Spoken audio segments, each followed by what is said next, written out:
My name is Peter Kedge. I was lucky to meet Lama Yeshe in 1972 at the second Copan course.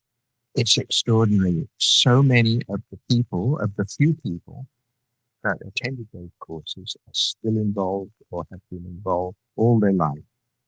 And that speaks to the power of the teachings that Lama Yeshe and Lama Zopa, they gave. So who was Lama Yeshe?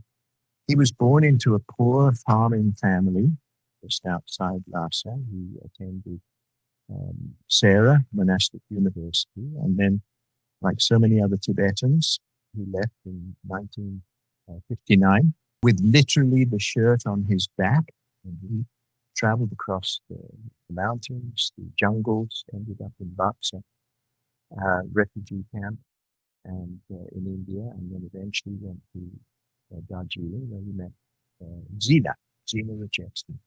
That's really where the story for us, where it starts. That was 1967. Really, to talk about Lama, I think there's several aspects. I was lucky. I spent a lot of time with Lama. I traveled with him. And so I saw how he operated. And the first thing was service. What Lama always emphasized was service. And he really did serve. Lama and Rinpoche and Zina, they traveled to Nepal. It was Lama, I understand, who saw the Copan Hill. And they went up there and they found that there was a way to rent. And that's where Copan started. And then Lama Zopa had been meditating for many years in a cave up at Lhasa, and the local Sherpa people, they asked Lama Zopa if he could start a school for Sherpa children. But Lama put every effort into funding and organizing this school, which now is Copan Monastery in Copan Nunnery, with hundreds of nuns, producing top quality geshes, top quality geshenas. I mean, this is how it started. This is in the early 70s. Cultural revolution in China is still in full swing. Tibetans are still coming over the mountains. So there weren't a lot of resources. And Lama, he scrimped and scraped and put every penny that he could find into the school. And it did develop.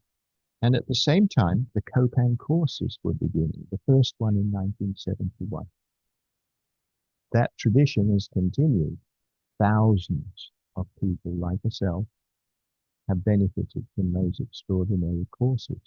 So Lama was creating the opportunity for the Sherpas and Menangpas and others to have a traditional education. He made sure that the school was not only purely monastic, studying texts, memorizing, debating, but he also made sure that everybody took turns working in the office, learning English, learning to manage. The funding initially came from Max Matthew, Sister Max. She was working at the Lincoln School, the American International School in Kathmandu, and her salary went 100% into looking after Lama, looking after the young boys. As school expanded, that wasn't enough.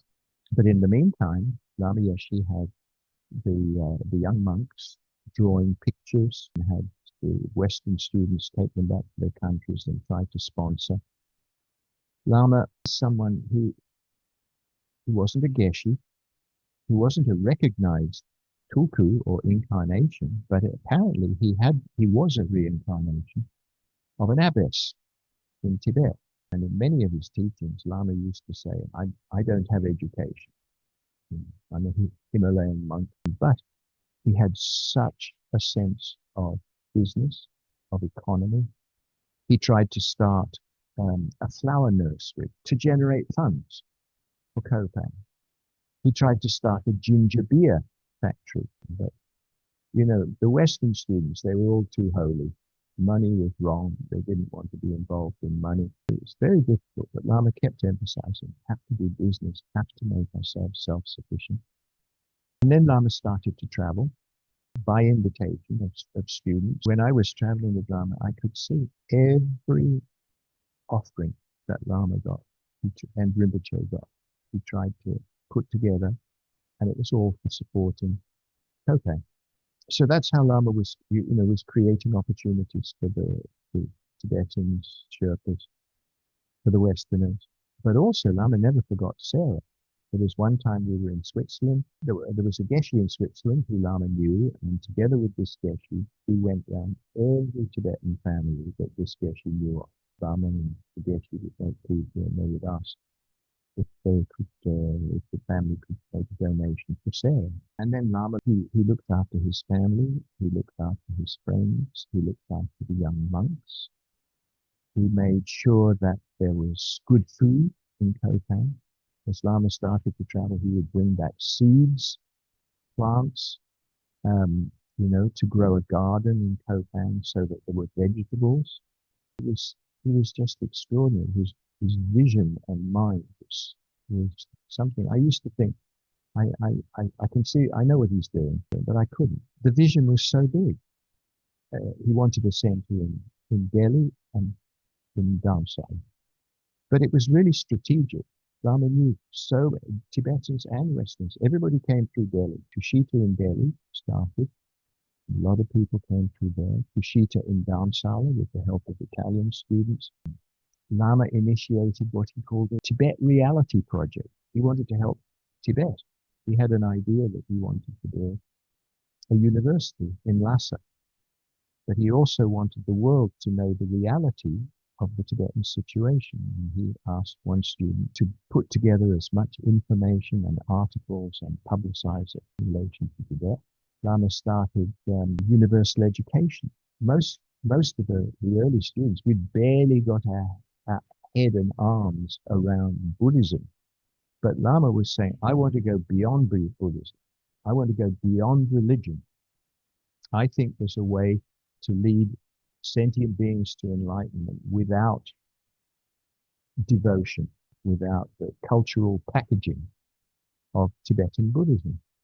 I mean, this is such a vision. Then the centers themselves, Lama would want to, he'd be into everything. He'd want to be into the finances and know how they were doing, what they were teaching. He had to organize people. He had to organize these, what he called my golden flower students. He loved his students, my golden flower students. And then at one point, Lama said, we have to have an organization. And we tried to come up with some very, trendy, snappy kind of name for the organization. And Lama Yeshe banged on the table and said, we are the foundation for the preservation of the Mahayana tradition. I mean, that's what Lama saw. The Mahayana tradition has to be preserved. Lama brought in the issues and translators, and slowly things evolved. In what opportunities Lama created this way. Every year when Lama had been on a tour, he always came back to India first, went straight to Dharamsala, and presented a written report to His Holiness Dalai Lama. Every year. This is where we went. This is the teachings we gave. This is how many people attended. This is how many people took refuge. This is how many people took initiation. And then Lama would discuss with His Holiness. And I think, everything was with His Holiness blessing, with His Holiness direction, like that. One of the things, Lama with his vision for universal education, people would come to learn how to present Dharma without devotion, how to develop a curriculum for children, for middle school, high school, and beyond, like that. That was Lama's vision.